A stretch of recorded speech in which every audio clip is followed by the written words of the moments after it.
The courtroom buzzed with skepticism, a heavy silence pressing down on Emma Rivers as she sat on the witness stand, her small hands clutching the hem of her worn dress.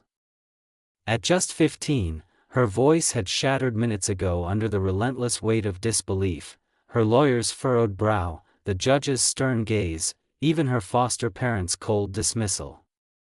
No one believed her. They accused her of spinning tales about David Collins, a man they called a stranger. To her, he was her father, a truth buried deep in her heart. Judge Callahan, his silver hair glinting under the harsh lights, leaned forward, his voice like steel. "Miss Rivers, lying under oath is a serious offense.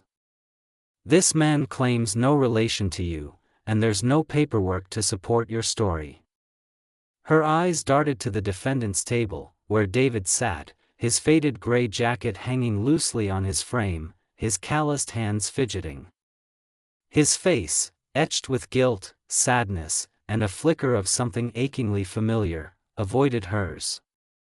Her foster mother crossed her arms, a scoff escaping her lips, dripping with disdain. "She just wants attention. She's always been dramatic." Emma's chest tightened, tears stinging her eyes, but her lawyer's gentle hand on her shoulder offered a fleeting comfort. "If you have anything to show the court, now's the time," he whispered, his voice soft yet urgent. Emma's trembling fingers brushed the tarnished silver chain around her neck, a relic she hadn't removed in 10 years, its bent links a lifeline to her past. With a shaky breath, she unfastened it and stood, her legs weak but determined. "My mom gave this to me before she died," she said, her voice quivering with emotion. "She told me my real father gave it to her the day I was born. She said if I ever found him, he'd recognize it." The judge's eyebrow arched skeptically. "Bring it here." Heart pounding, Emma walked past the glares and whispers, her steps heavy with years of doubt, and placed the necklace in Judge Callahan's palm. Her hands shook as she added, "Look at the back." He turned it over, his stern expression faltering as he traced the faint engraving, "To E.R., you'll always be my brightest light, D.C." The room fell into a stunned hush. David's head snapped up, his breath catching audibly, eyes wide with recognition and pain. "Where did you get that?" he rasped, his voice breaking. Emma turned to him, tears spilling down her cheeks. "You gave it to Mom. You told her to give it to me when I was ready. I was 4 when she died. I kept it. I remembered your name. I looked for you."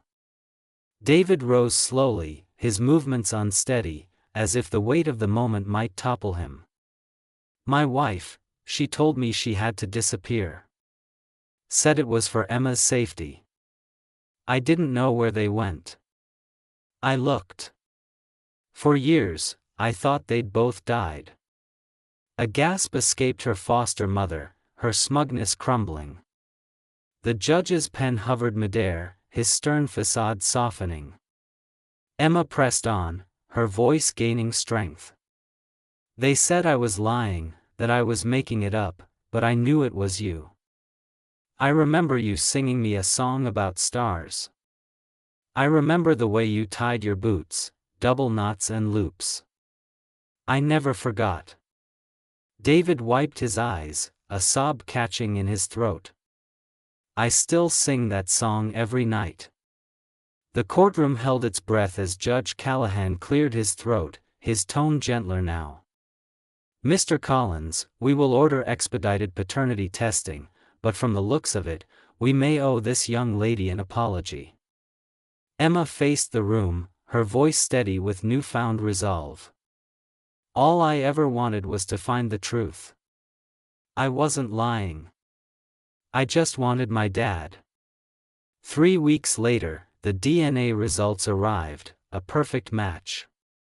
David was granted custody, the foster system issued a rare public apology for their negligence, and the court's records were updated, not just with a new family, but with a humbling reminder that a child's memory can hold truths adults overlook. On their first night together in a modest one-bedroom apartment, David stood at the stove, the scent of burning grilled cheese filling the air.